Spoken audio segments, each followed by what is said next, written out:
बिस्मिल्लाहिर्रहमानिर्रहीम, अस्सलाम वालेकुम, good morning and welcome to morning at home. मैं हूँ आपकी मेज़बान जुगन काजिम और आप सबको हम सब की तरफ से जुमा बहुत मुबारक हो। रबीउल अव्वल का बाबरकत महीना, जुम्मे का रोज़, खुशियाँ भी दुबाला, बरकतें भी डबल ट्रिपल हो जाती हैं। सो व्यूअर्स, आपसे रिक्वेस्ट है आज के दिन हमें भी अपनी दुआओं में याद रखिएगा। और जहाँ पे ये रिक्वेस्ट कर रही हूँ वहाँ पे प्लीज़ इस वीकेंड पे अपने इर्द गिर्द अगर आप लोग डेंगू की स्प्रे करवा सकते हैं और थोड़ा सा एहतियात ज़्यादा बरत सकते हैं तो ये बहुत अच्छा आइडिया होगा। वीकेंड पे एक्चुअली हम सब ज़रा इजी हो जाते हैं, रिलैक्स्ड हो जाते हैं, फैमिली गेट टुगेदर्स होती हैं, 100 और मामलात होते हैं, फ्रेंड्स फैमिली के साथ प्रोग्राम्स होते हैं।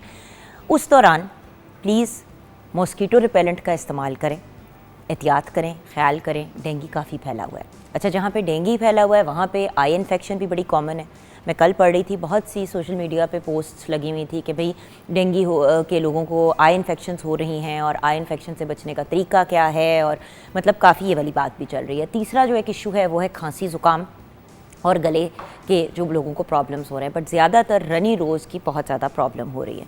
नॉर्मली जब पोलन का सीज़न होता है तो एलर्जीज़ की वजह से तो ये होता ही है, लेकिन वायरल इन्फेक्शंस आजकल बहुत फैली हुई हैं। कोविड भी लोगों को हो रहा है, अल्लाह का शुक्र है कि अब उससे शिद्दत से नहीं होता, लेकिन फिर भी जिस्म टूटना, बुखार होना, ये सारी चीज़ें बहुत पेनफुल होती हैं। तो अगर हम एहतियात करें, अपने आप को प्रॉपर तरीके से मैनेज करें तो मेरे ख़्याल से ये बहुत बेहतर होगा।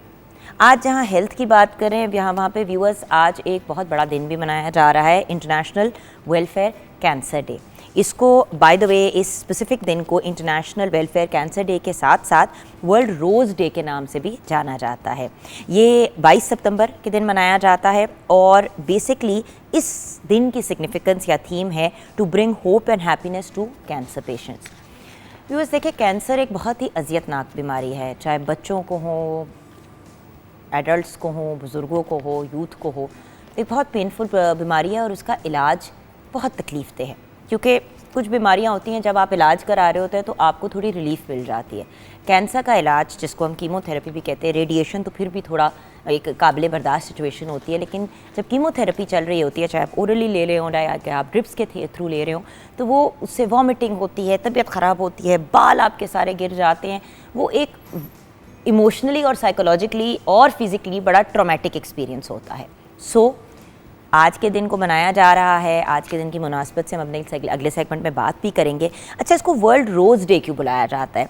ये दिन बेसिकली 22 साला कैंसर पेशेंट मेलिंडा रोज़ की याद में मनाया जाता है। वो कनाडा की एक बच्ची थी और रोज़ को जब कनाडा में ब्लड कैंसर जो है वो डायग्नोज हुआ तो वो छोटी सी उम्र की थी। डॉक्टर्स ने सिर्फ उनको कुछ हफ्तों का टाइम दिया।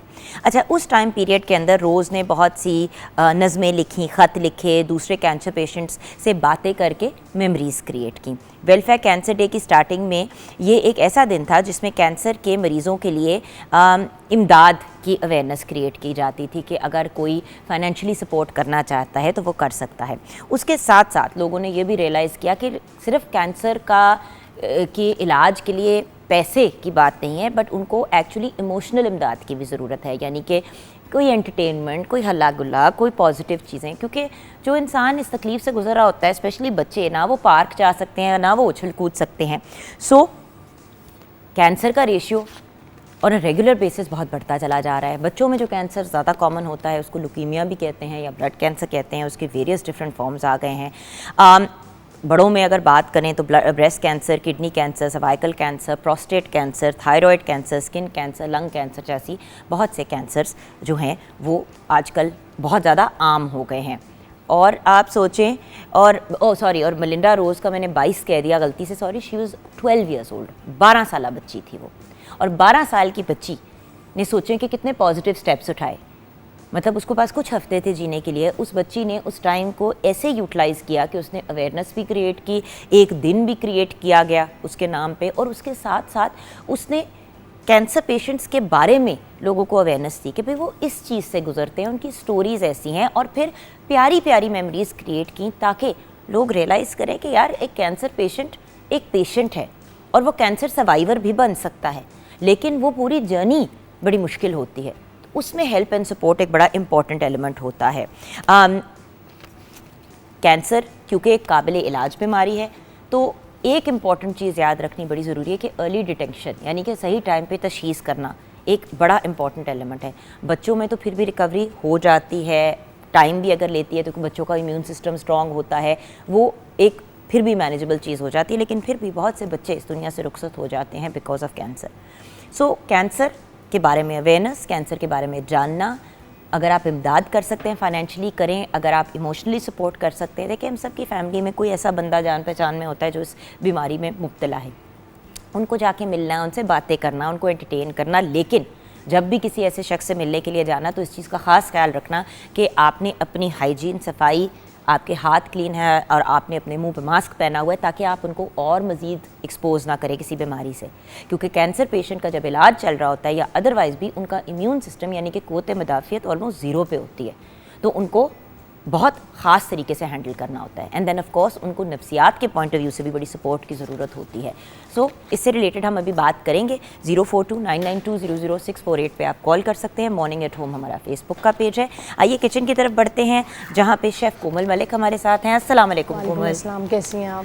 बिल्कुल ठीक हूँ कोमल। जहाँ पे बाकी मसाइल की बात कर रहे हैं, वहाँ पे एक मसला जो हर पेरेंट की ज़िंदगी में होता है, जो उनको परेशान करता है, माँ बाप दोनों को, बट मदर्स बहुत ज़्यादा स्पेशली इस चीज़ से डिस्टर्ब होती है या ग्रैंड पेरेंट्स, वो ये है कि नाश्ता। बच्चों को नाश्ते में क्या दें?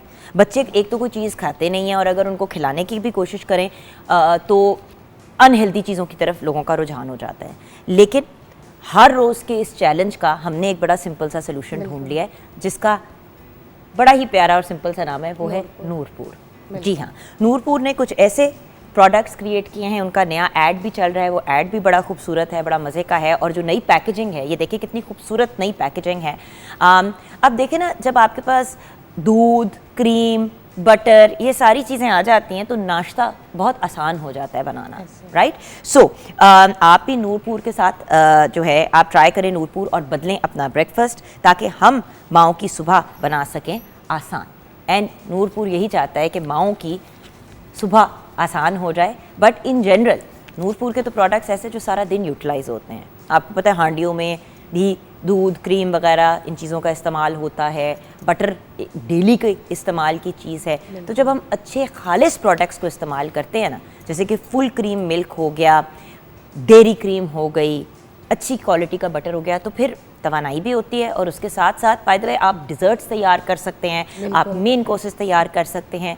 मेरी एक दोस्त है, उसका बच्चा जो है वो ब्रेकफास्ट नहीं करता था, उसने कस्टर्ड डब्बे वाला नहीं, मतलब अंडे के साथ प्रॉपर कस्टर्ड बनाना शुरू कर दिया, नूरपुर का दूध और वो करके। तो सुबह वो अपने बच्चे को कस्टर्ड के अंदर फ्रूट वगैरह कट करके देती थी, उसमें वो क्रीम भी डालती थी, दूध भी डालती थी। वो कहती थी यार कम से कम दूध जो एक मुकम्मल ग़िज़ा है, 1 कप दूध का तो चला जाता है, क्योंकि कस्टर्ड वो शौक से खाता है।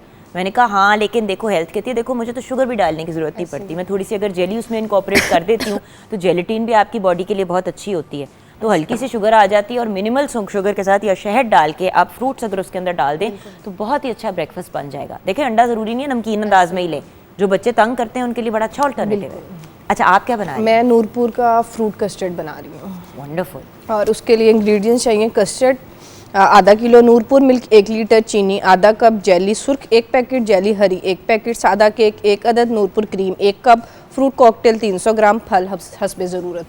आप इसमें दूध को बॉईल करके इसमें कस्टर्ड ऐड कर लें। अगर आप वो कॉर्नफ्लोर वाला प्रोसेस करना चाहते हैं तो उसमें अंडा और कॉर्नफ्लोर मिक्स करके और उसमें आप कोई भी एसेंस डाल लें ताकि वो थोड़ा सा फ्लेवर, अगर आप डालना चाहते हैं। देखें आपको कस्टर्ड का पाउडर लेना जरूरी नहीं है, इसका बड़ा अच्छा सोल्यूशन है। अंडा पूरा ना डालें, अंडे की जर्दियाँ डालें, ठीक है? अंडे की जर्दी को थोड़ा सा फेंट लें और थोड़ा सा कॉर्नफ्लोर ताकि उसकी थिकनेस रिच। बट कॉर्नफ्लोर के बगैर भी हो जाता है, वैसे अगर हमें एक आदत है ना वो दूसरी वो प्रोडक्ट्स यूज करने की, और उसमें वो तो देखो ना, मैं तो हमेशा कहती हूँ कि जहाँ पे हम नूरपुर के इतने अच्छे प्रोडक्ट्स यूज करें हमें वो भी वहाँ पे देखें व्यूअर्स, एक्चुअली कस्टर्ड बनाना बड़ा आसान है। आपने पानी को थोड़ा सा कोसा गर्म किया, उसके अंदर आपने अंडे को फेंट के, अंडे की जर्दी को उसके अंदर इनकॉर्पोरेट किया, उसके अंदर एसेंस डाला और उसके अंदर आपने शुगर डाली, और उसके बाद आपने या शहद डाला, और उसको आपने चूल्हे पे पकने के लिए उसको हिलाते रहना, वो खुद ही थिक हो जाएगा। तो आप उसको अंडा उसको थिक कर देता है। आपने 2 फुल अंडे डाल लिए, 2 आपने अंडे की जर्दियाँ डाल ली, आपको बहुत अच्छा उसका रिजल्ट मिलेगा और वो एक हेल्दी ऑप्शन हो जाएगा, क्योंकि मिल्क एंड एग की कॉम्बिनेशन बड़ी सही है। अच्छा, फिर क्या और उसके बाद आपने उसमें कस्टर्ड डाल के उसे पका लें। जब वो थिक मतलब कि हो जाए तो आपने लेयरिंग करनी है, जैसे अभी मैंने पहले जेली की लेयर कर चुकी है। अब ये देखें ना कि एक लेयर हमने जेली की बना के, ये देखें ना,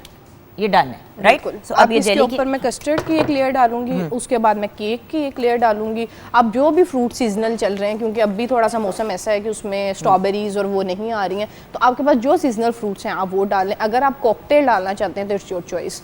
और उसके बाद अब मैं इसमें नूरपुर की क्रीम डालूंगी और ऊपर बीट करके क्रीम के साथ इसकी डेकोरेशन करके सर्व करूंगी। बिल्कुल ठीक है। आपने 2 जेलीज कही थी, तो दूसरी मैंने एक ग्रीन कलर में और एक रेड कलर में, बनाना और स्ट्रॉबेरी तो फ्लेवर। वो बनाना फ्लेवर हम कब डालेंगे? ये इसके बाद जब मैं इसमें डाल लूंगी, पहले मैं पहली लेयरिंग जो सी है वो कस्टर्ड की करूंगी और दूसरी लेयरिंग में फिर मैं जब जेली डालूंगी, जेली डालोगे ताकि उसको वो सेट जरा होने जब दोगे, आप ताकि ग्लास में लेयर्स सर्व करते हो ना तो उसकी लेयरिंग्स जो नजर आती है ना वो बहुत खूबसूरत वही वाली बात है ना व्यूअर्स, बच्चे तो दिखने में मजे की बिल्कुल। है चीज तो खा लेते ऐसे ही हैं, है। अगर वो दिखने में नहीं इंटरेस्टिंग लगती तो बच्चा नहीं इंटरेस्टेड होता। बिल्कुल। अच्छा, तो अब मैं इसमें, अब इसके बाद पहली लेयरिंग करूंगी कस्टर्ड की, दूसरी इसके ऊपर मैं थोड़ा सा केक की लेयरिंग करूंगी, उसके बाद दोबारा रिपीटली फिर मैं इसके अंदर वो ग्रीन जेली की सर्विंग करूंगी, उसके बाद कस्टर्ड और नूरपुर का जो क्रीम है वो करूंगी, और उसके बाद लास्ट में मैं नूरपुर की क्रीम को बीट करके थोड़ी सी और उसको उसके साथ पाइपिंग बैग के साथ So that is our recipe for the day? आज यही रेसिपी है। अच्छा, ओके, बिल्कुल। तो आज हम मीठा बना रहे हैं। बिल्कुल बिल्कुल ठीक है। सो क्या बात है, मीठा बन रहा है।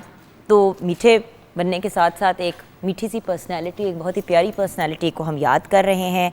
व्यूअर्स, कल इस दुनिया से रुखसत हो गए एक बहुत ही ब्रिलियंट आर्टिस्ट जो एक बेहतरीन सूफ़ी पोइट भी थे और एक्टर भी थे। मैं अलामा खुर्शीद कमाल की बात कर रही हूँ। आपने अपने अदबी सफ़र 1972 में शुरू किया। सूफ़ी शायर बाबा बुल्ले शाह, सुल्तान बाहू, बाबा फ़रीद के कलाम की तशरीहात भी आप लिख चुके हैं। आरिफ लोहार के कलाम दम गुटकू भी आपने, के अल्फाज भी अलामा खुर्शीद कमाल ने लिखे। उसके अलावा आपकी किताब काफ़ियों की 4 बुक्स भी निकली, आपकी पंजाबी काफ़ियों की बेसिकली 4 बुक्स भी निकली। सोना चांदी, अंधेरा जाला, चिड़िया दा चंबा जैसे ड्रामों में भी आपने एक्टिंग की। आपकी डेथ 78 की एज में लाहौर में हुई। अल्लाह पाक आपके दर्जात बुलंद फरमाए। आज हम अलामा खुर्शीद कमाल साहब को याद कर रहे हैं, अपनी कंडोलेंसेस उनकी फैमिली को भेजना चाहेंगे। और छोटी सी अब ब्रेक की तरफ चलते हैं। ब्रेक के बाद जब वापस आएंगे तो वर्ल्ड वेलफेयर कैंसर डे के पॉइंट ऑफ व्यू से बात करेंगे।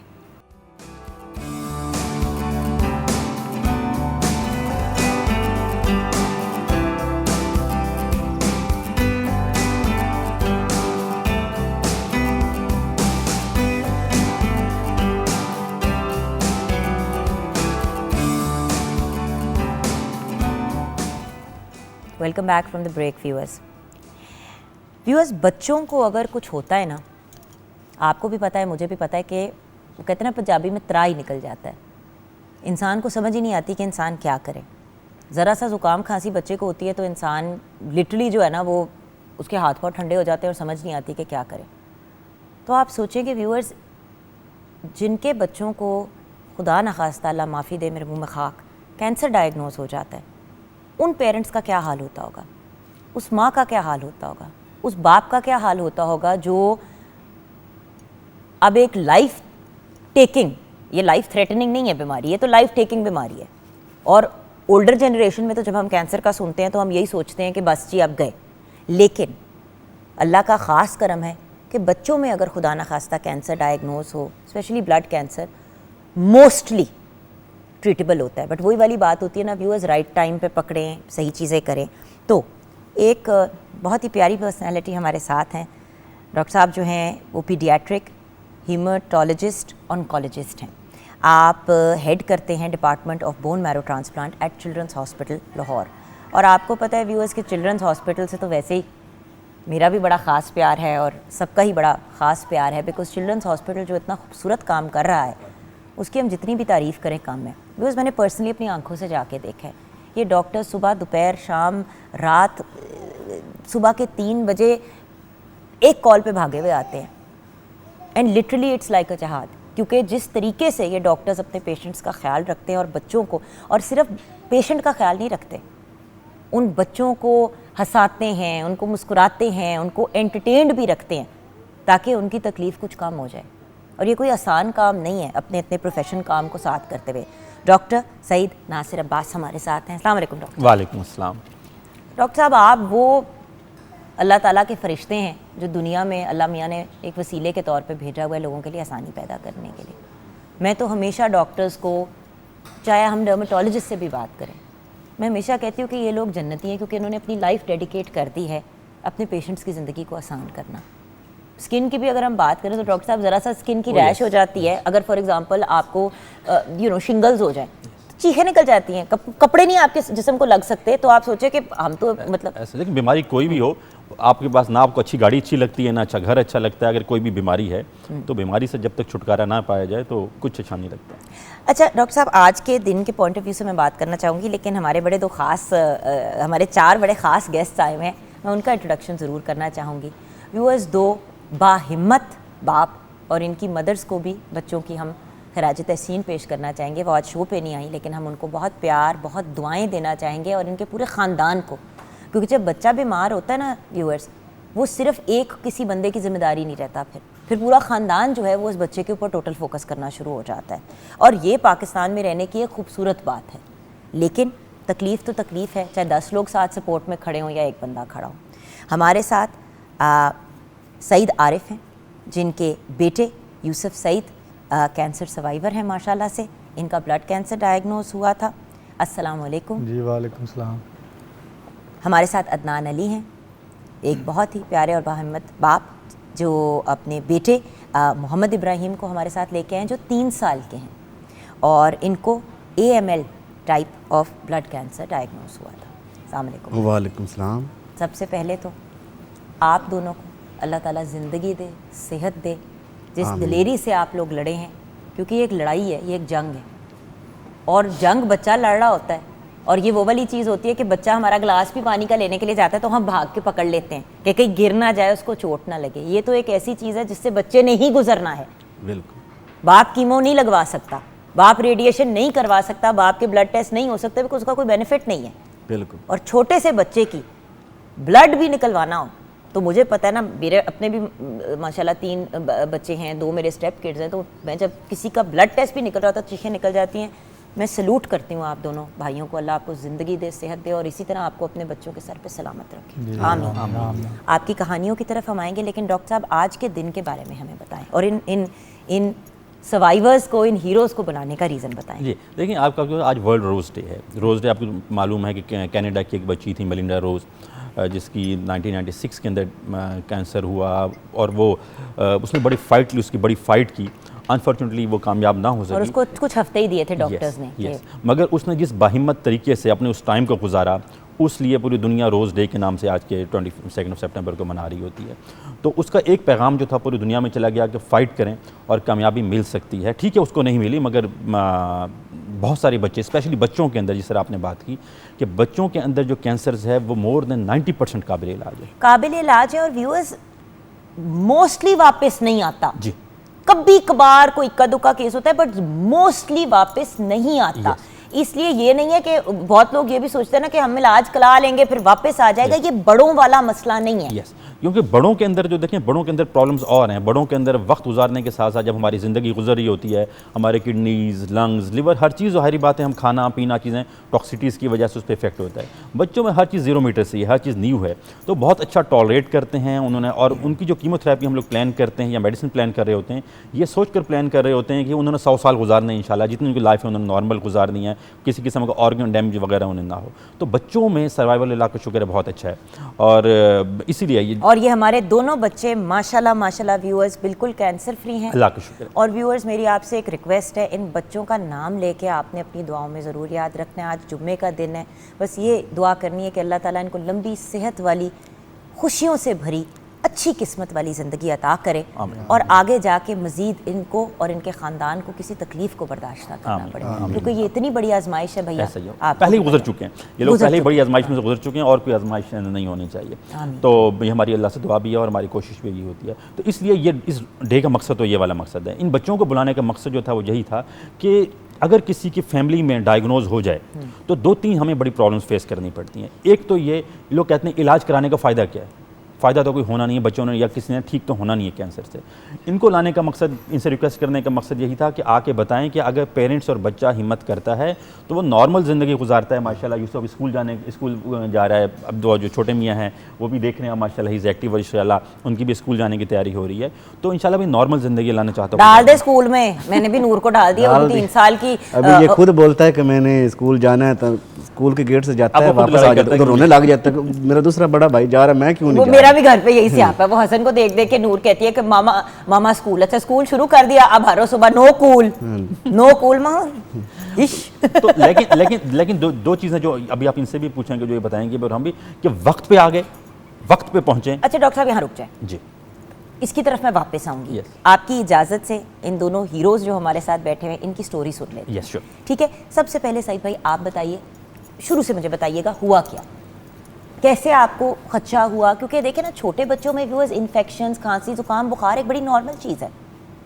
सो इसलिए भी बच्चों का कभी कभी अनडायग्नोज रहता है क्योंकि हम राइट टाइम पे उनका चेकअप नहीं करवाते। भैया आपकी कहानी। जी शुरू से घर में जब ये चलता था, भागता ना, तो इसको ना सांस बड़ी ज़्यादा हो जाती थी इसकी। आपके और बच्चे हैं भैया? जी मेरी 2 बेटी हैं, इससे छोटी हैं वो, ये बड़ा बेटा है।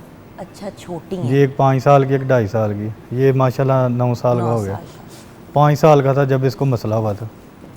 अच्छा जी जी अच्छा, मैं क्योंकि असल में होता है ना, पहले बच्चे पे समझ भी नहीं आती। जी जी और तो ये बड़ा था, 5 साल का था जब इसको शुरू हुआ। 5 शुरू साल हुआ का था। शुरू हुआ तो ये सांस इसको चढ़ जाता था। जी जी। तो खाना पीना इसने कम कर दिया हुआ था। तो मैं ना चेकअप के लिए उधर ही ना हॉस्पिटल में डॉक्टर के पास ले गया, तो इसकी ना जो दिल वाली साइड है वो थोड़ी सी ना सोजिश उसमें आई। तो मैंने डॉक्टर साहब को चेक भी करवाया, तो उन्होंने कहा कई बच्चों की ना बॉडी शेप ही ऐसी होती है। मैं फिर जो है ना 4-5 दिन फिर ऐसे ही मैंने निकाल दिए। बट आपका दिल नहीं मुतमईन हुआ? नहीं मुतमिन नहीं हुआ। फिर ना मैं 5-4 दिन के बाद फिर मैं गया हूँ, फिर मैंने इसका ना एक्सरे करवाया। जब मैंने इसका एक्सरे करवाया ना, तो उसमें डॉक्टर साहब ने मुझे बताया जी इसका दिल बड़ा हो गया है, तो आपने इसको लाहौर ले जाइए चिल्ड्रन हॉस्पिटल। तो फिर भी मैं मुतमिन ना हुआ। फिर मैं ना उधर दिल वाला डॉक्टर है एक बैठता हमारा, तो उसको जाके चेक करवाया। तो उन्होंने सीटी स्कैन जब करवाया ना, तो उनको सीटी स्कैन में पता चल गया कि ये जो है ना ये कैंसर बन गया हुआ है। तो फिर शुक्र है अल्लाह का, किसी मेरा दोस्त है, उन्होंने ना नेट पे सर को सर्च किया, तो मैं इनके पास आया उधर, तो फर्स्ट टाइम इनके पास दाखिल करवा लिया। ठीक है। तो शुक्र है अल्लाह का, बेहतर है, ठीक हो गया। 2-3 साल लगे हैं। 2-3 साल लगे। जी। ठीक है। तो लेकिन बिल्कुल जी। कैंसर फ्री है, माशाल्लाह माशाल्लाह। अच्छा, जब आपको पता चला तो आपका वाइफ का, घर वालों का क्या रिस्पॉन्स था? क्योंकि देखिए 5 साल का बच्चा जब बीमार होता है, जी समझ ही कुछ हम पता ही नहीं चलता था क्या करना है क्या नहीं करना। सारे मेरे वाला साहब, मेरी वालदा, मेरे भाई जो सारे परेशान थे।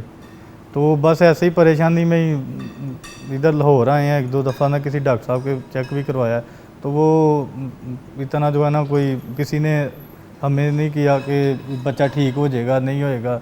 तो जब सर के पास गए हैं ना, तो सर ने फिर हमें तसल्ली दी है कि जी इसका इलाज हो जाएगा, लेकिन आपको थोड़ा सा ना अंदर से साथ चलना पड़ेगा। अच्छा अब इनकी केस पहले डिस्कस करते हैं, उसके बाद इनके पास आएंगे ताकि मुकम्मल टाइम दोनों मेरे भाइयों को मिल सके। अच्छा, आपके पास जब ये पहुंचे, अब ये सारी जो इन्होंने मुझे बातें बताई हैं, इनमें से 2-3 बातें तो मुझे बड़ी ऑड लग रही हैं कि मतलब वहाँ पे डॉक्टर ने प्रॉपर तरीके से गाइड नहीं किया। क्योंकि अगर फ़ौरन ही कहते कि भाई मुझे ये, हमें एक खदशा हो रहा है, आप फलां जगह चले जाएं, तो उनको एक जगह मिल जाती जाने की। बट वही होता है ना, पासिंग में आप फलां जगह चेक, एक्चुअली ये भी बहुत बड़ी प्रॉब्लम है हमारे यहाँ। जनरल प्रैक्टिशनर का कॉन्सेप्ट ही नहीं है जो राइट प्लेस पे ले जाए। अच्छा, अब आपके पास ये आए तो जब देखें इस सब, जिस तरह पहले बात बता रहे हैं कि जब ये पहुंचे तो उन्होंने एक्सरे इन्वेस्टिगेशन कुछ नहीं कराई और इसको सिंपल कहा कि सांस फूल जाती है। तो अब जब एक्सरे कराने के ऊपर मैस नज़र आ रहा है कि मैस अंदर पड़ा हुआ है लंग्स के अंदर और उसके अंदर, तो जब ये हमारे पास आए हैं तो उस वक्त एक ही इनका था जो फैमिली के कंसर्न था कि ठीक हो जाएगा, ठीक हो जाएगा कि नहीं होगा। और ये जो टाइम होता है ना, जो हमने इनको बताना होता है और ये हमने इनको बताया कि ठीक हो जाएगा, लेकिन आपको सब्र से 2.5-3 साल गुजारने होंगे। क्योंकि सबसे बड़ा प्रॉब्लम एज एन फिजिशियन और एज एन ऑन्कोलॉजिस्ट जो हमें फेस करना पड़ता है कि कैंसर, सच्ची बात बताऊँ, कैंसर 1 महीने पहले महीने ख़त्म हो जाता है। जो ही ये मेडिसिन शुरू करते हैं कैंसर पहले महीने में ख़त्म हो चुका होता है। जब हम टेस्ट कराते हैं, इनका भी कराया था 1 माह के बाद, कैंसर खत्म हो चुका होता है लेकिन विदिन 1 रिमिशन का पीरियड इंपॉर्टेंट है ना। नहीं, मैं जो असल में यूँ समझे कि हम मार चुके होते हैं पहले महीने कैंसर को, उसके ऊपर लेकिन मट्टी मुसलसल 2-3 साल डालनी पड़ती है ताकि वो वापस पलट के ना आए। ये जो टाइम होता है यहाँ पे अक्सर पेरेंट्स और अक्सर फैमिलीज पर भाग जाते हैं। कहते ठीक हो गया उनकी Yes. मसला है। वो कहते हैं सीटी स्कैन करा लिया सी, वो नॉर्मल आ गया, डॉक्टर साहब तो पता नहीं क्यों लगे हुए इन्हें तो अपने काम हुए। तो ये हमने इनको बताया कि देखें दरमियान में भागना नहीं है, फिर आपने इंशाल्लाह आप साथ चलेंगे और अल्लाह ने चाहा तो चीज़ ठीक हो जाएगी। तो हमारा जब जो लोग अगर देख भी रहे हैं जिनके बच्चों को कैंसर है तो ये ठीक हो जाएगा। और अगर आपकी पहली रिपोर्ट नॉर्मल आ गई है तो इसका ये मतलब नहीं है कि अब आपका इलाज खत्म हो भाई यही तो टीबी के साथ करते हैं Yes. लोग। टीबी का इलाज मतलब 1 हफ्ते 2 हफ्ते दवाई ली, आपका टीबी आपको लगा कि आपके सिम्टम सारे खत्म हो गए, आप सेट हो गए। अब डॉक्टर ने आपको कहा आपने 2 महीने दवाई लेनी है, आपने 2 हफ्ते ली, आपने कहानी खत्म कर दी, वापस आता है टीबी और डबल ट्रिपल शिद्दत से आता है और फिर वो ड्रग रेजिस्टेंट टीबी होता है। इनका भी ये कि हमने दूसरी चीज़ जो इनको बताते हैं कि यार ये जो पहले 2-3-4 महीने होंगे ये सख्त गुजरेंगे आपके, आपको बार बार हॉस्पिटलाइज होना पड़ेगा, आपको बार बार इन्फेक्शन होगा, आपको ब्लड लग सकता है, तैयार रहना है, मेंटली आपने तैयार रहना है, इससे परेशान नहीं होना कि क्या हो रहा है पर हमारा। और कई दफ़ा ऐसा होगा कि आपको लगेगा कि आपका बच्चा शायद आपके हाथ से जा रहा है, लेकिन ये सब कुछ कीमोथेरेपीज़ की चीज़ों के साइड इफेक्ट्स होंगे, आपने हिम्मत से चलना है। और अल्लाह का शुक्र है जिस तरह वो बता रहे हैं कि पूरी फैमिली माशाल्लाह, इनके फादर, इन बच्चे की मामा नानी सारे ये लोग, आप रहते कहाँ हैं? जी सियालकोट में। तो इस सियालकोट से रोज़ाना ऑलमोस्ट आते थे बेचारे हैं शुरू टाइम के अंदर, रोज़ाना जा रहे होते थे, स्टे करते थे अभी भी। तो पहला ये तकरीबन बाप को एमे जन्नत का दरवाजा नहीं कहा ज़ाहिर बात कि माँ के पैर के तले जन्नत है, तो बाप वो जन्नत का दरवाजा है जिससे आपने एंटर होना असल में देखें ये जो चीज़ समझने की ना, देखो कैंसर और ये तो बेचारे मतलब वही वाली बेचारे से मुराद ये कि देखिए मर्दों को हमारे मुल्क में कहा होता है रोना नहीं है, मर्द बन। तो बीवी तो चलो माँ तो रो भी लेती है, पिट भी लेती है, खानदान भी पिट जाता है, वो तो अपनी फीलिंग्स को भी नहीं पूरी तरह एक्सप्रेस कर सकते क्योंकि कहते हैं तू मर्द है, तू मर्द बन। और इसके अलावा देखें ना कि आप ये देखें कि जब कोई बार बार आ जा रहा है, अपने बिजनेस को ख़राब कर रहा है, अपनी शॉप है तो उसको ख़राब कर रहा है, अपने बाकी रिलेशन सबको कम किए हुआ है, वो सारे बच्चे पे अपनी जान लगाए हुए पूरी फैमिली। तो माशाल्लाह लेकिन अल्लाह का शुक्र है पूरी फैमिली मूव करती रही, आती रही, ट्रीटमेंट कराती रही, अल्लाह का शुक्र है। और दरमियान में इसने पतंगें उड़ानी शुरू की थी, जो मैंने कहा कि नहीं हमने इलाज इसलिए नहीं किया कि ये इस काम में पड़ा रहेगा, हमने कहा पढ़ना, स्कूल जाए, स्कूल के साथ जो मर्जी आपको पतंगे चला उड़ाने, हम हमने पतंगे उड़ा के बड़े हुए हैं, स्कूल जाने के साथ जो मर्जी करे, ये नहीं होगा कि सारा काम आयरन छत पे। हाँ लेकिन एक प्रॉब्लम है, अल्लाह माफी दे, छत से बंदा गिर भी सकता है। मेरी दोस्त ने गिरी भी थी। नहीं, हम कहते हैं, हम देखें, हम शुक्र है पहली मंजिल पे हम लोग गुड्डी चढ़ा रहे थे उसके घर में, तो उसने गोला टूटा तो हमने सेट करा दिया। देखिए हम सब का बच्चे बचाने के साथ साथ एज एन फिजिशियन और एज एन माशरे में एक वो अपना बच्चे को लेकर जाना है जो कि यूज़फुल बच्चा बने, जो कि हमारे माशरे के लिए यूज़फुल हो। तो इसने हमसे प्रॉमिस किया कि डॉक्टर बनेगा या कुछ और बनेगा जिसमें इंशाल्लाह माशरे के लिए यूज़फुल बेटा हो। साइड पे गुड्डियां उड़ा लिया करो छुट्टी वाले दिन, ठीक है ना? कहना फुफ्फू ने कहा है लेकिन जमीन पे, छतों के ऊपर नहीं। देखिए पतंग उड़ाना is not an issue. Oh, no. अगर आप प्रॉपर वो लें, but I understand what I mean. Yes. आप पढ़ाई करनी है पुत्र, Yes. आगे जाके डॉक्टर बनो ताकि और बच्चों का इलाज कर सको। अल्लाह मियाँ ने आपके साथ इतना अच्छा किया है, अब आपने अल्लाह के बंदों के साथ मेरा बेटा अच्छा करना है। तो क्या बनना है बड़े होके? कुछ सोचा है? यूसुफ क्या बनना बड़े? पतंगबाज के अलावा बोलो, क्या बनना है यूसुफ, बता दो। बता दो यार। डॉक्टर। डॉक्टर मैं सदके जाऊं।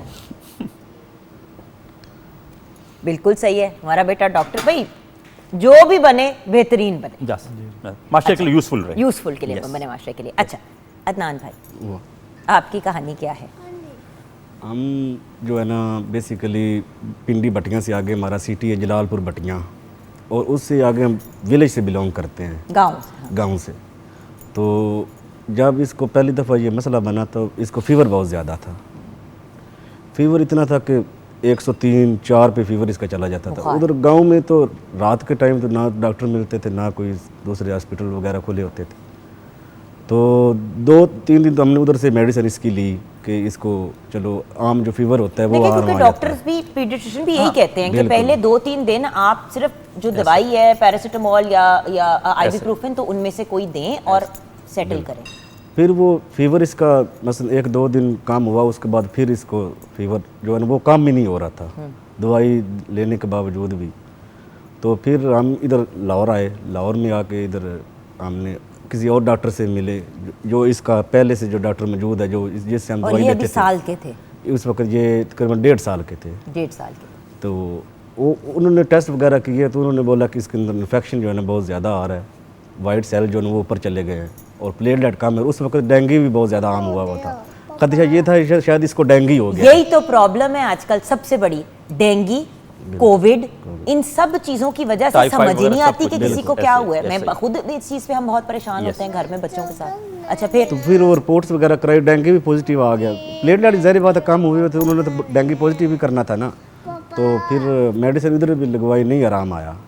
फिर मैंने ऐसे ही बैठा हुआ था, हमारे इधर रिश्तेदार है तो उनके घर में बैठे हुए थे, तो ऐसे ही मैं नेट पे ना खुद ही मैं सर्च कर रहा था कि चलो कोई MBBS डॉक्टर से मिलते हैं, रब्ता करते हैं जो इसका इलाज वगैरह हो।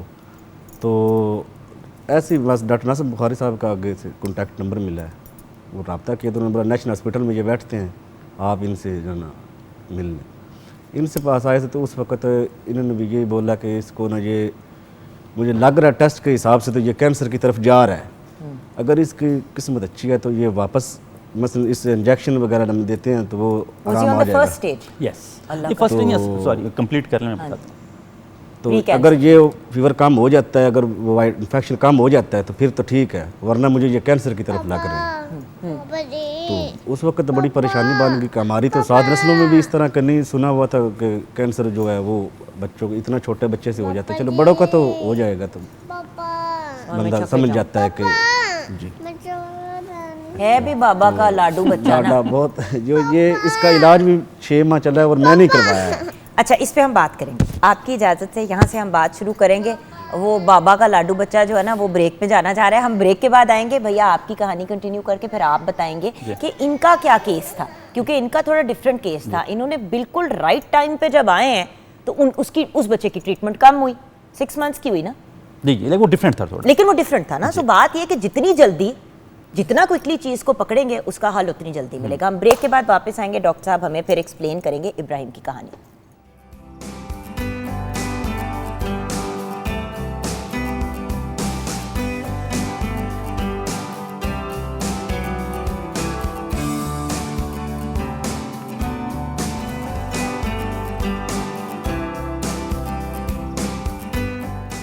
Welcome back from the break viewers. हमारे साथ डॉक्टर सईद नासिर अब्बास हैं, उनके साथ आए हैं सईद आरिफ जिनके साहबजादे यूसुफ सईद हमारे साथ हैं, एंड देन अदनान अली जिनके 3 साल के बेटे मोहम्मद इब्राहिम हमारे साथ हैं। अदनान भाई आप बता रहे थे सिचुएशन के, फिर 6 महीने इलाज आपने खुद ही कराया जी जी, क्योंकि आप दूर रहते हैं लाहौर से। दूर थे तो इधर हमारे रिश्तेदार भी थे इधर, तो और हमने इधर जगह भी ले ली थी, मकान जो है किराए पे, साथ ही हॉस्पिटल के साथ ही। तो फिर डॉक्टर साहब के पास आए हैं तो इन्होंने फिर इलाज शुरू किया। इन्होंने पहले हमें बोला कि काबिल इलाज, हमने बोला इनसे कि कैंसर का इलाज है कि नहीं। इन्होंने बोला कि बेटा कैंसर का इलाज है और हम करेंगे इसका इलाज, आप परेशान ना हो, आपको किसी किस्म की परेशानी लेने की ज़रूरत नहीं है, ना पैसे के मामले में ना दूसरी मामले में कोई भी चीज़, आप जो है ना पहले इसका इलाज शुरू करवाएं। हमने फिर इसका इधर से इलाज शुरू करवाया था नेशनल हॉस्पिटल में, प्राइवेट ही करवाया था इसका। तो उसमें हिम्मत जो है ना वो बहुत ज़रूरी है। इतनी इस मसलन बच्चे को जब कीमोथेरेपी शुरू होती है ना, इतनी कुछ सुइयाँ लगती हैं कि जिस्म का कोई हिस्सा जो है ना वो खाली नहीं होता जिसके सुई ना लगी हो। तो जब इलाज शुरू होता था तो इतनी तकलीफ़ होती थी कि यार ये इलाज जो है ना, वाकई इस नाम का सुना हुआ है कि कैंसर क्या चीज़ है, ये कैंसर है कि इतनी बीमारी वो शिद्दत नहीं होती जितनी इसको सुइयों से तकलीफ़ होती है। तो माशाल्लाह अभी हम तो ये अवेयरनेस देंगे दूसरे वालिदैन से कि ये काबिल इलाज है और इलाज से घबराना नहीं है। बिल्कुल, क्योंकि अगर कोई भी दूसरा बंदा जो है वो इस चीज़ से गुजरता है तो वो तो उसको बताना चाहिए कि लोगों को कि ये चीज़ जो है ज़रूरी है। बात है ना कि देखें अल्टीमेटली में यही होता है कि बच्चा जो है वो तकलीफ़ से निकल आए, प्रॉब्लम से निकल आए। इसका इलाज तकलीफ़ दे ज़रूर है, लेकिन फिर एटलीस्ट बच्चा एक लंबी सेहत वाली ज़िंदगी गुजार सकता है। डॉक्टर साहब अब आप देखिए तकलीफ तो हर चीज़ में है, तकलीफ तो जाहिर बात है, वैक्सीनेशन भी कराते हैं तो इंजेक्शन डॉक्टर लगता साहब है। 1-1.5 साल के बच्चा तो आपको पता है, हम हमेशा 1.5 और 2 साल को कहते हैं टेरेबल टूज, टिकते नहीं है।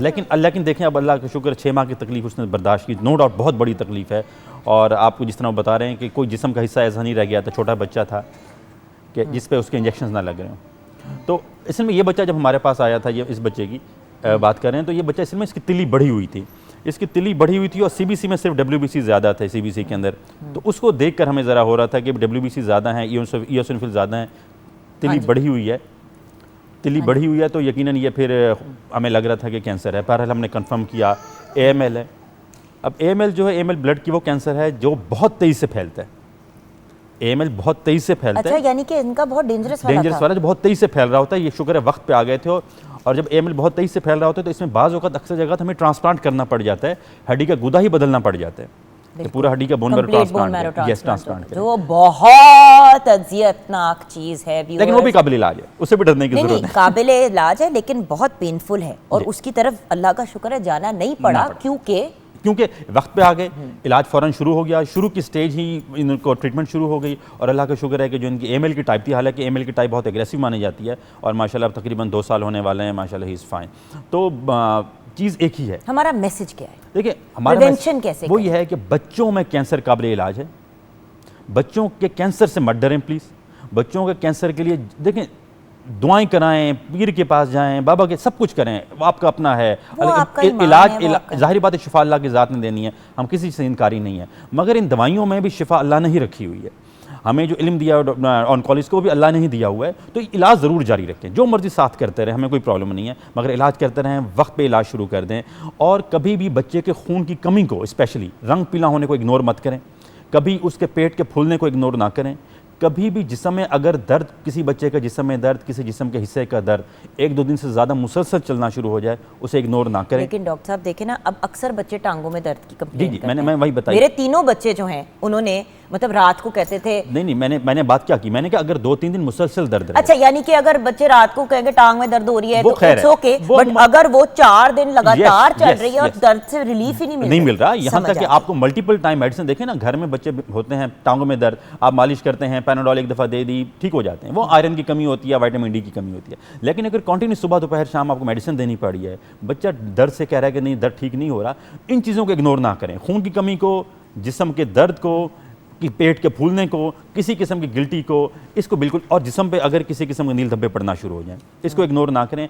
वक्त पे अगर ये पहुंच जाते हैं तो चीज़ बिल्कुल काबिल इलाज है। दूसरी एक चीज़ वो है प्रिवेंशन के हवाले से कि हम बचें कैसा। देखें, अब तक हम ऐसा कुछ नहीं बता सकते कैंसर के हवाले से कि आप ये करेंगे तो नहीं होगा, मगर कुछ चीज़ें हैं जिससे हम बच कर कोशिश कर सकते हैं कि हम कैंसर से अवॉइड कर सकते हैं। नंबर 1, जो चीज़ हम सबसे ज़्यादा अपनी कमी लेके आ रहे हैं ना ज़िंदगी में, और वो कैंसर बना रही है, वो सूरज है।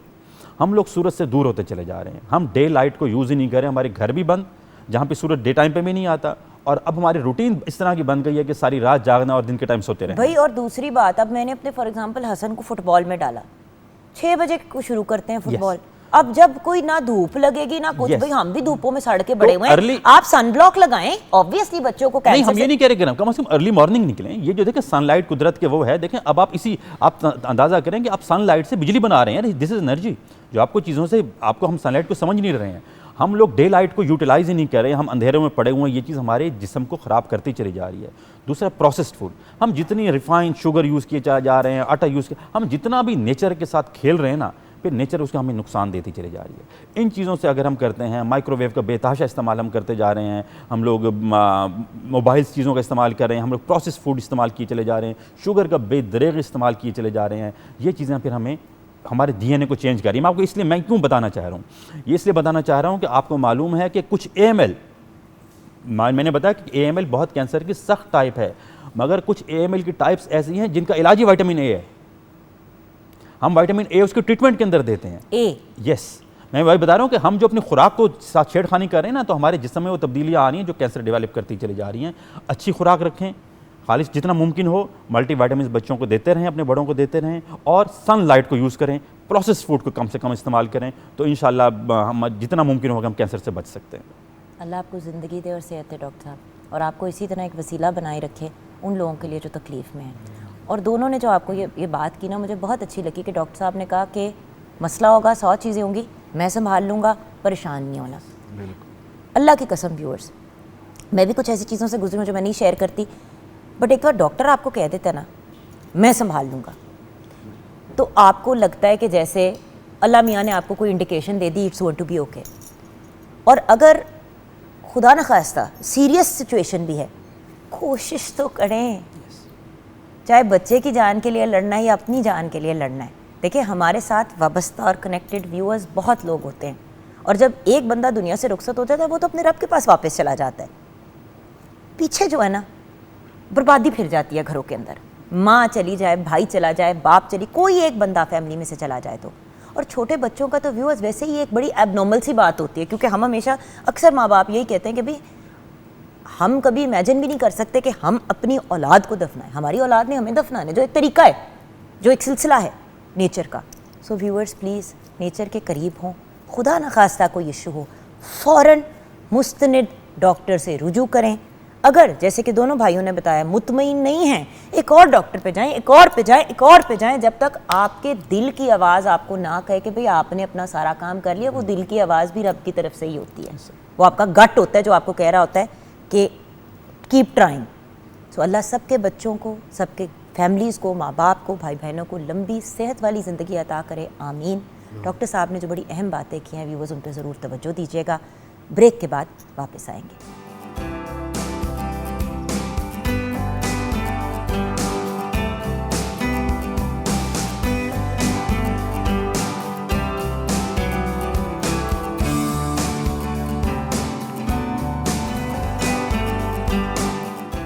Welcome back from the break viewers. Rabiul Awwal का बाबरकत महीना, जुम्मे का दिन, हमने सोचा कि आज के दिन की मुनासबत से अपने गुफ्तगू के सिलसिले को आगे बढ़ाएंगे।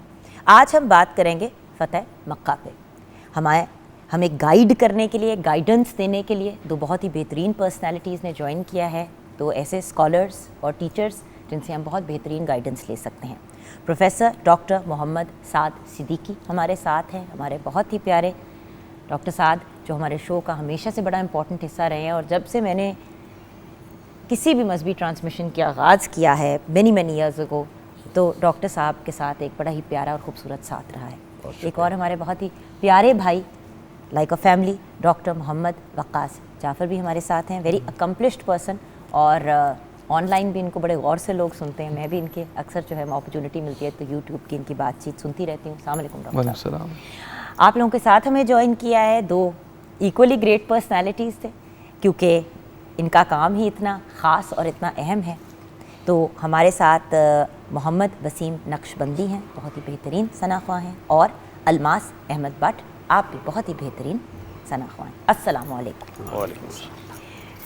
क्योंकि वक्त का मुकाबला सख्त होता है तो डॉक्टर साहब, फ़तह मक्का जी, असबाब क्या थे, क्या मामलात थे दैट लेड टू फ़तह मक्का?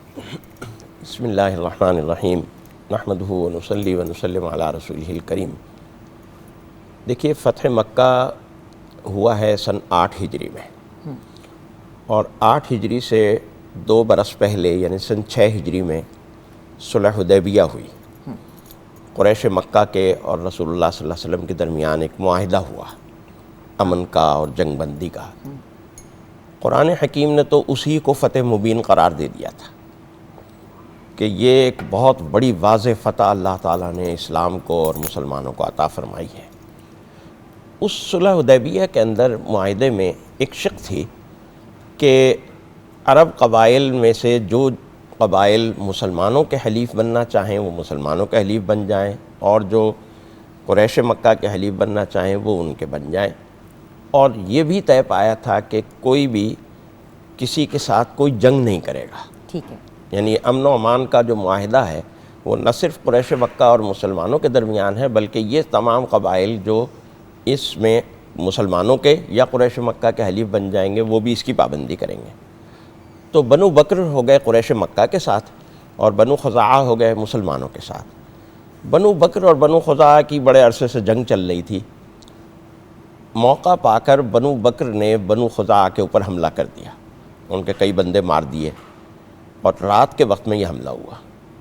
अच्छा, अब ये जब ये हमला हुआ तो जाहिर है मुसलमानों ने इस पर एहतजाज किया। और देखिए जंग के उसूलों के बिल्कुल खिलाफ, उसूल के खिलाफ था कि भाई ये मुआहिदा हुआ था कि भाई जो मुआहिदा हुआ था ऊपर से रात के अंधेरे में अटैक करना, अंधेरे में अटैक करना जाहिर है।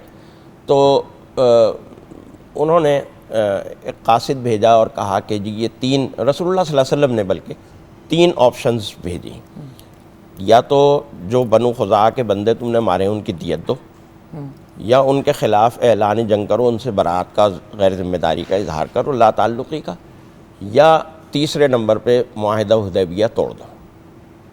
कुरैश मक्का ने बेसोचे समझे मुआहिदा हुदैबिया तोड़ने का ऐलान कर दिया और रवाना कर दिया कासिद को कि जी ठीक है मुआहिदा।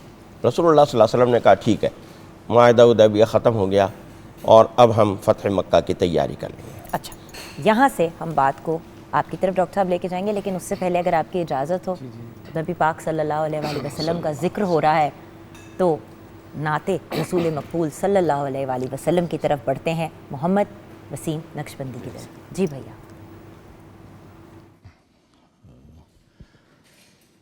अल्लाह अल्लाह अल्लाहु ला इलाहा इल्लाहु अल्लाह अल्लाह अल्लाहु ला इलाहा इल्लाहु।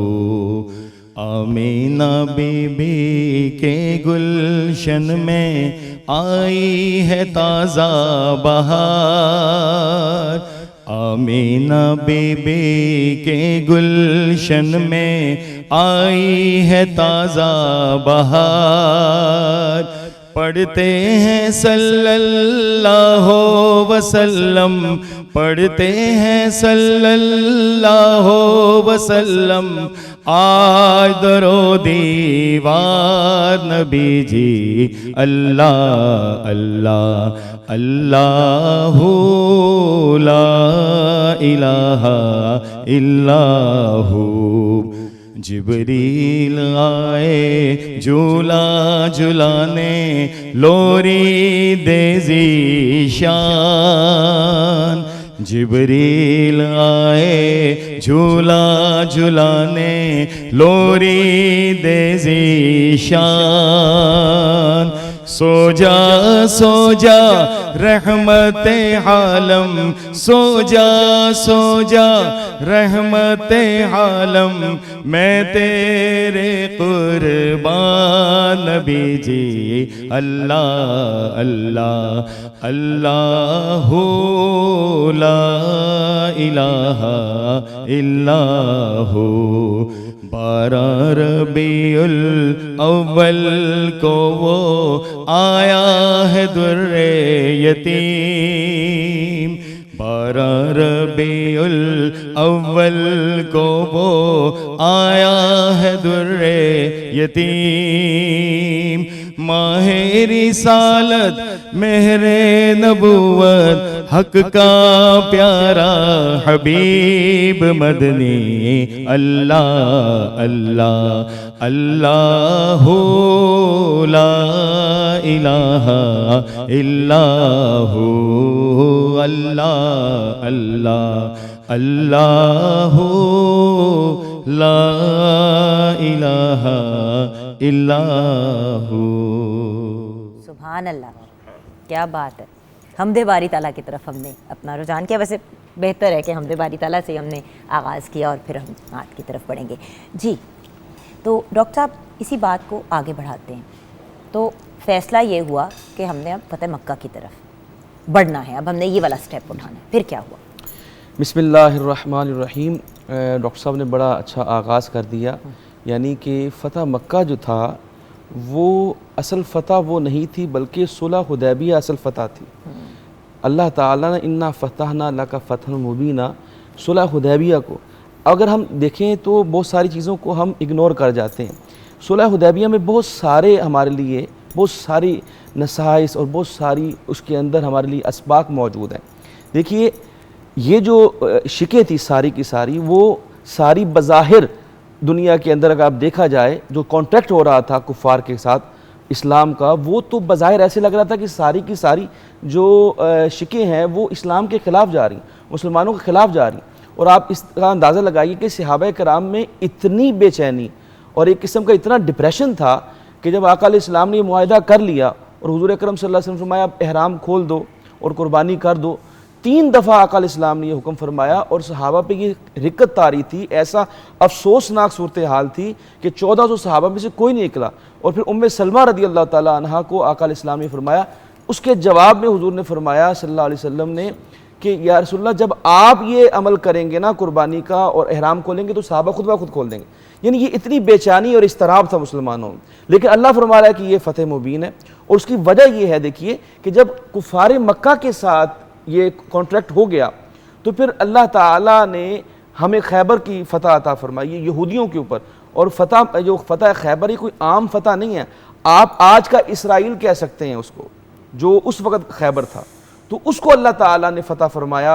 और उसके बाद फिर ये मक्का का फ़तह होना, और फिर बग़ैर लड़ाई के, यानी ये जो कॉन्ट्रैक्ट था इसको आप इस तरह कह सकते हैं कि सयाद अपने दाम में खुद ही आ गया, कुरैश मक्का खुद ही इसमें आके, और वो आगे जिस तरह अभी डॉक्टर साहब इशारा फरमा रहे थे, देखिए जब खैबर फ़तह हुआ तो यहूदियों ने बुलाया कुरैश मक्का को कि आए हमारी मदद करें, तो उन्होंने कहा नहीं हम कॉन्ट्रैक्ट कर चुके हैं।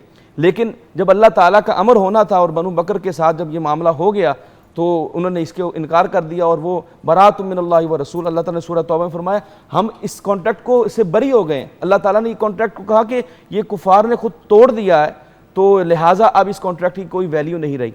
तो इसी तरह जब आका अलैहिस्सलाम 8 हिजरी को मक्का फ़तह करने के लिए जाते हैं तो आप देखिए हुजूर अकरम सल्लल्लाहु अलैहि वसल्लम दाई अमन है, आपने हमेशा अमन का पैगाम दिया। 10,000 का लश्कर लेके आका अलैहिस्सलाम निकले हैं, और आपने ये सारे का सारे लश्कर को बिल्कुल सीक्रेट रखा है, बिल्कुल सीक्रेट रखा है।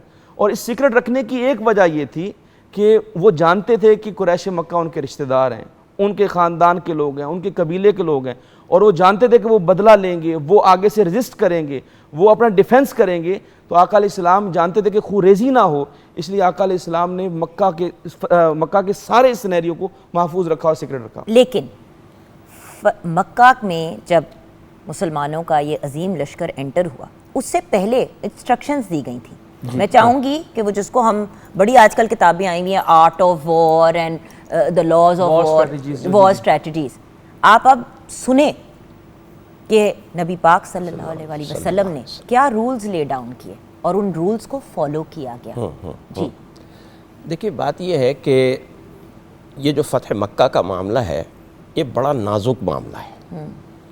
एक आम इलाक़े को फ़तह करना, आम इलाक़े के ऊपर फ़ातिह तौर पर दाखिल होना और चीज़ होती है, और मक्का मुकर्रमा का जो तक़द्दुस है, खाना काबा का जो तक़द्दुस है, उसका जो एहतराम है, वो उसको भी मलहूज़ रखना और वहाँ फ़ातिहाना अंदाज में दाखिल भी होना।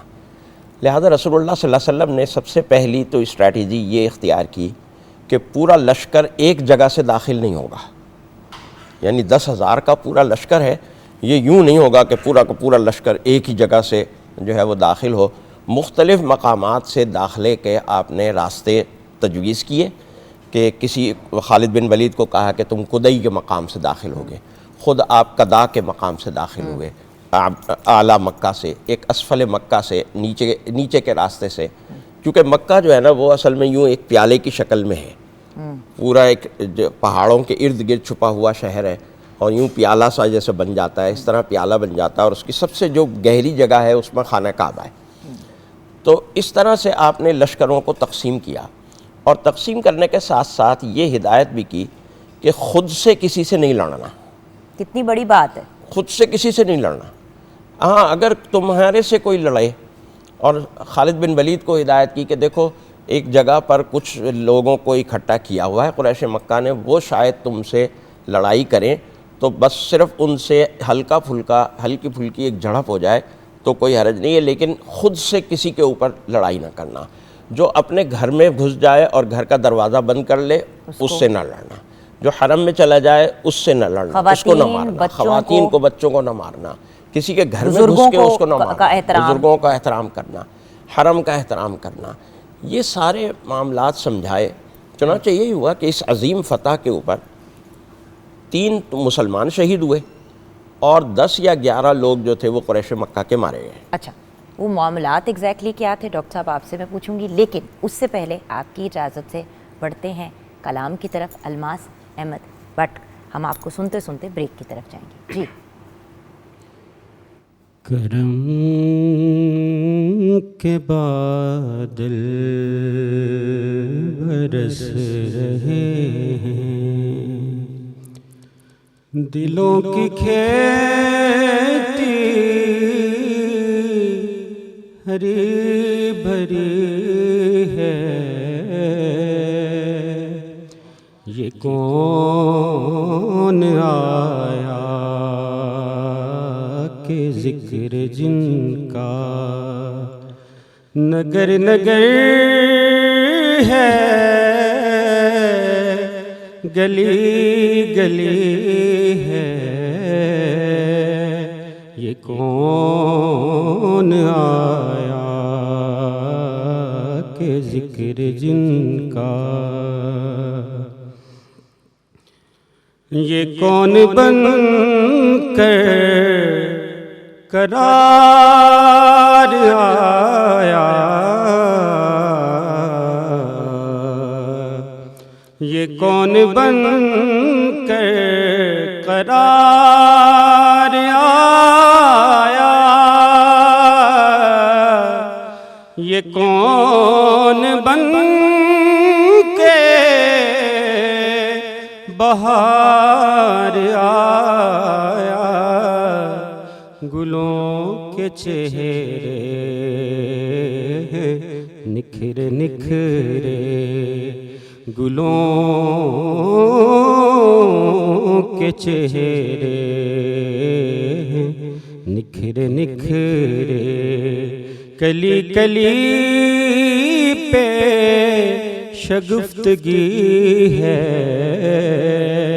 ये कौन आया कि जिक्र जिनका नगर नगर है, गली गली है, नबी का है जा ज़हूर कहिए,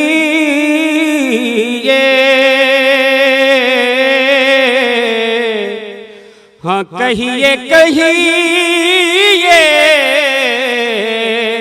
ज़रूर कहिए, नबी कह जा ज़हूर कहिए, हाँ कहिए कहिए ज़रूर कहिए, उन्हें मिनल्लाह नूर कहिए, उन्हें मिनल्लाह नूर कहिए, चार सू जिन की रोशनी है, ये कौन आया कि जिक्र जिनका नगर नगर है, गली गली है, दिलों के गुलशन महक रहे हैं।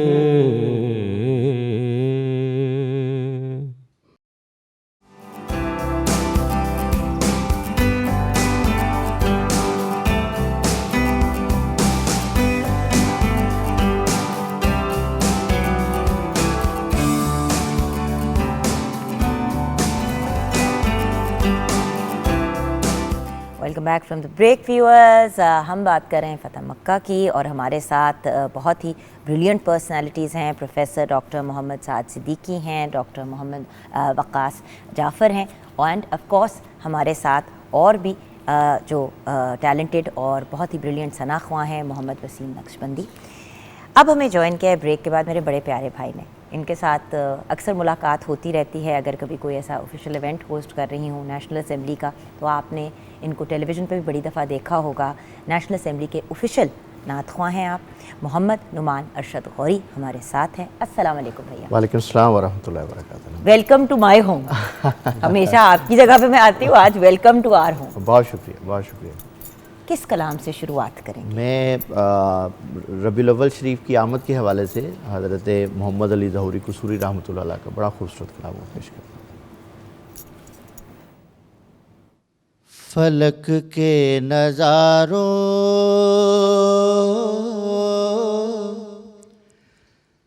ज़मीं की बहारों सभी दे मनाओ हुजूर आ गए हैं, उठो गम के मारो चलो बेसहारो, उठो गम के मारो चलो बेसहारो,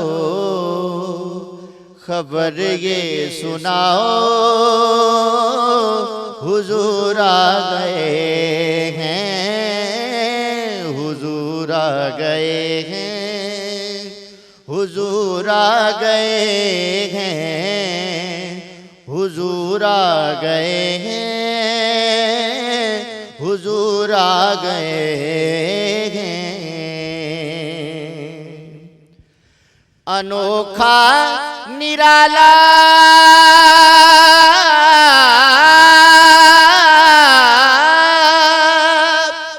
वो ज़ीशान आया, वो सारे रसूलों का सुल्तान आया। अरे कज कुला हो, अरे बादशाह हो, अरे कज कुला हो,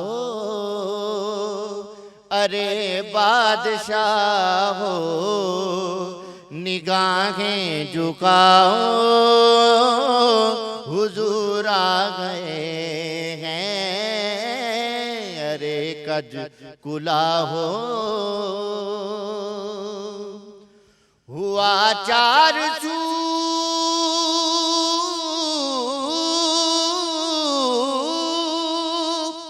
रहमतों का बसेरा, उजाला उजाला सवेरा सवेरा,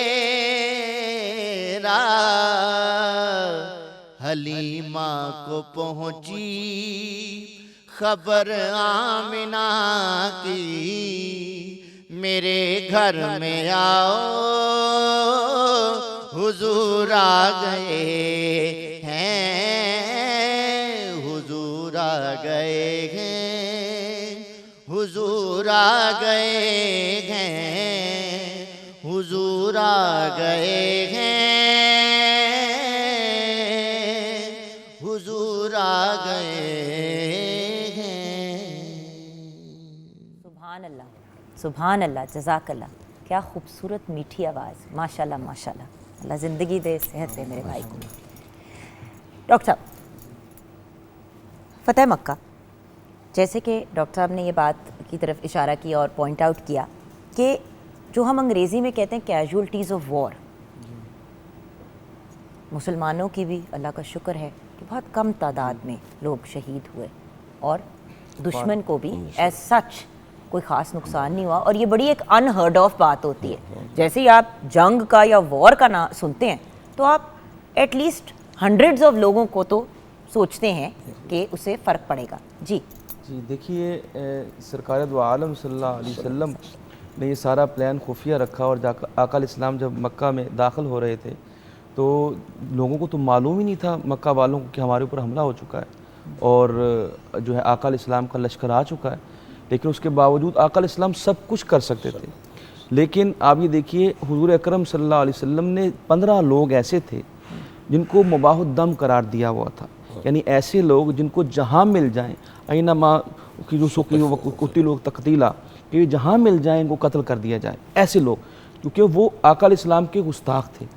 लेकिन उनमें से भी बेशुमार लोगों ने, 11 से 12 लोगों ने आका इस्लाम की बारगाह में आके इल्तिजा की और कहा कि जी मुझे माफ़ कर दें, और आका इस्लाम को भी माफ़ कर दिया।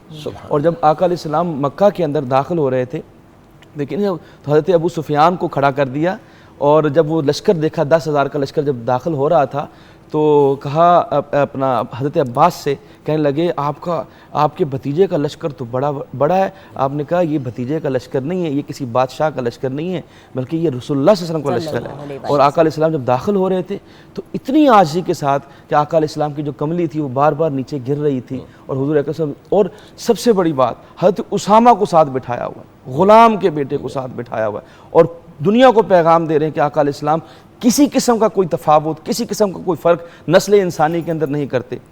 आपने बड़ा अच्छा पॉइंट अब यहाँ से पिक किया, क्योंकि अल्टीमेटली तो हमारा व्यूअर्स ये बात करने का रीज़न ही है कि हम सीखना चाहते हैं। तो हमें बताएं डॉक्टर साहब, आप और आप एज अ कंक्लूजन, फ़तह मक्का से हम सीखते क्या हैं?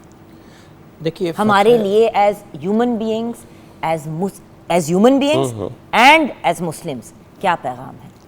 देखिए, फ़तह मक्का से जो हमें सबसे बड़ा पैगाम मिल रहा है वो तो ये है कि एक मुसलमान जब फ़ातिह बनकर कहीं दाखिल होता है तो वो उस फ़तह को यूँ सेलिब्रेट नहीं करता जैसे और लोग सेलिब्रेट करते हैं।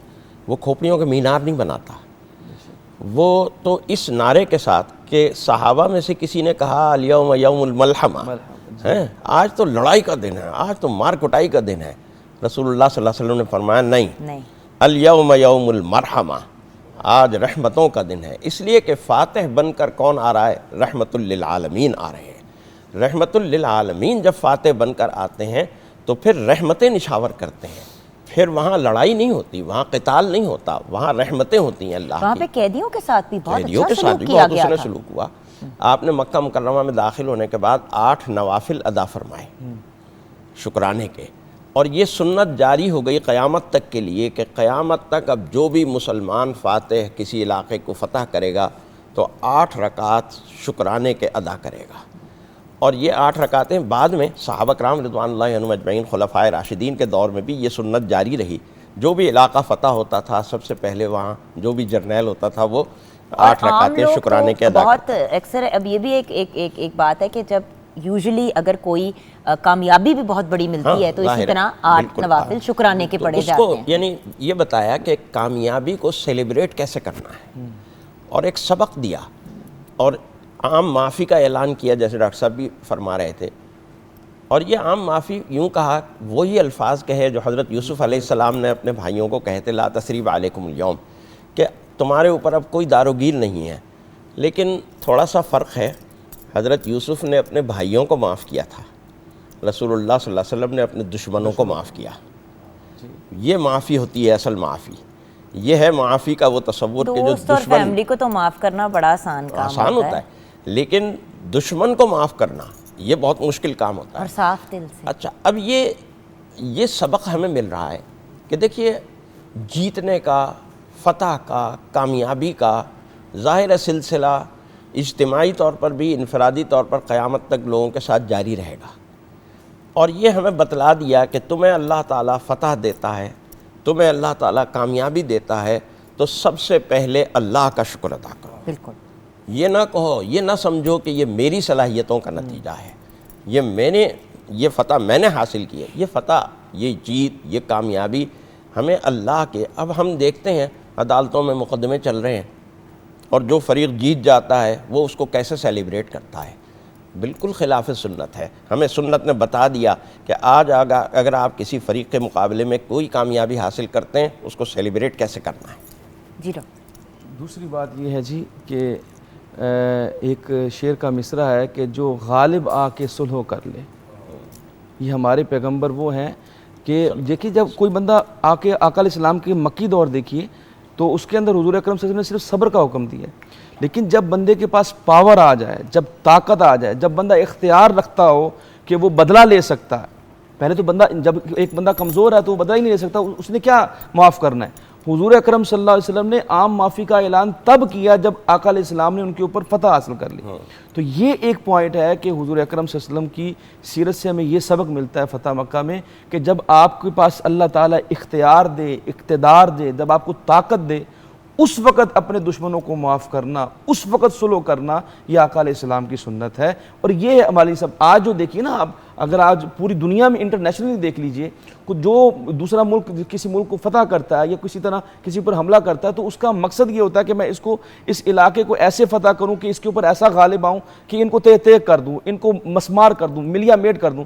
लेकिन आका अलैहिस्सलाम ये चाहते हैं, आप दाई अमन हैं, आका अलैहिस्सलाम ने ये पैगाम दिया कि जंग के बाद जब मैं पूरा इख्तियार रखता था, जब मैं उनके ऊपर पूरा काबू कर चुका था, उस वक्त मैंने ये कहा ला तसरीबा अलैकुम अल-यौम, आज तुमसे कोई मुआवजा नहीं। तो हुजूर अकरम सल्लल्लाहु अलैहि वसल्लम ने इस तरह सुलह की है, एक चीज़।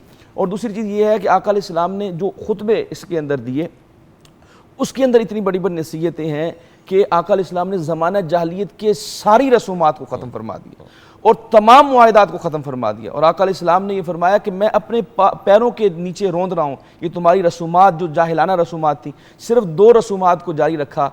एक, आका अलैहिस्सलाम ने फरमाया जो तुम हाजियों को पानी पिलाते हो ना, ये मेरी जो ये हाशमी ख़ानदान की सुन्नत भी थी, तो ये जारी रहेगी, ये रस्म जारी रहेगी। और दूसरी बात, हज़रत उस्मान बिन तलहा जो आप जो जिनके पास जो मुतवल्ली थे काबे के, वो भी आपने उस रस्म को भी जारी रखा। उसके अलावा तमाम रसूमात का ख़ात्मा कर दिया। सुभान अल्लाह। इसी नोट पे व्यूअर्स हमने शो को कंक्लूड करना है, उससे पहले किचन में भी नज़र डालनी बहुत ज़रूरी है। हमारी बहुत ही डिलिशियस आज की रेसिपी तैयार है जी। नूरपुर का मैंने फ्रूट कस्टर्ड तैयार कर दिया और इसमें मैंने नूरपुर के प्रोडक्ट्स यूज़ किए हैं और ये रेडी है। Looks great. नूरपुर की बहुत ही ब्रिलियंट और यमी सी रेसिपी तैयार है, वेरी न्यूट्रिशियस। आप भी ज़रूर ट्राई कीजिएगा। और यहाँ पे शो को कंक्लूड करते हुए व्यूअर्स, जुम्मे का बाबरकत दिन है, हमें अपनी दुआओं में ज़रूर याद रखिएगा। अल्लाह ताला सबको लंबी सेहत वाली, खुशियों वाली ज़िंदगी अता करे, आमीन। और अपने प्यारे से नुमान भाई से रिक्वेस्ट करेंगे कि नाते रसूल मकबूल सल्लल्लाहु अलैहि वसल्लम पेश करके आज के शो को क्लोज़ करें। नहीं है आप सा कोई, नहीं है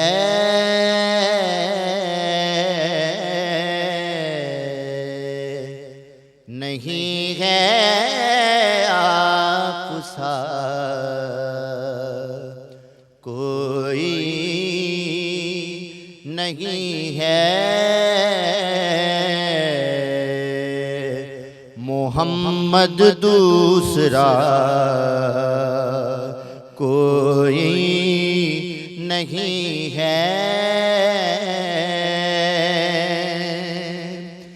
मेरे सब कुछ है सुल्ताने मदीना,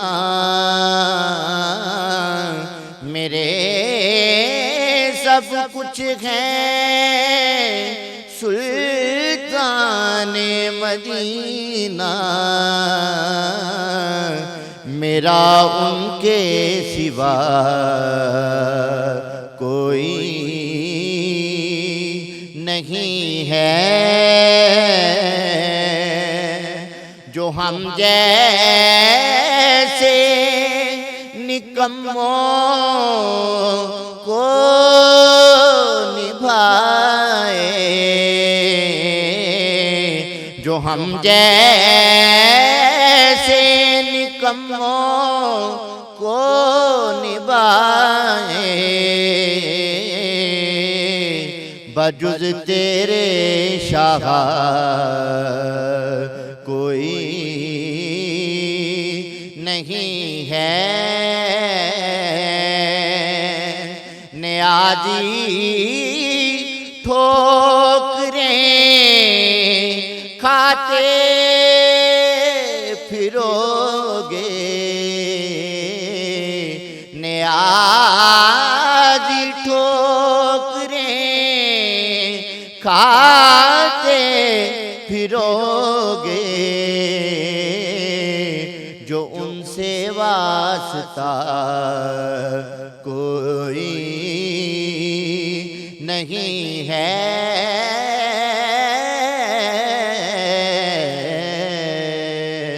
मोहम्मद दूसरा कोई नहीं है।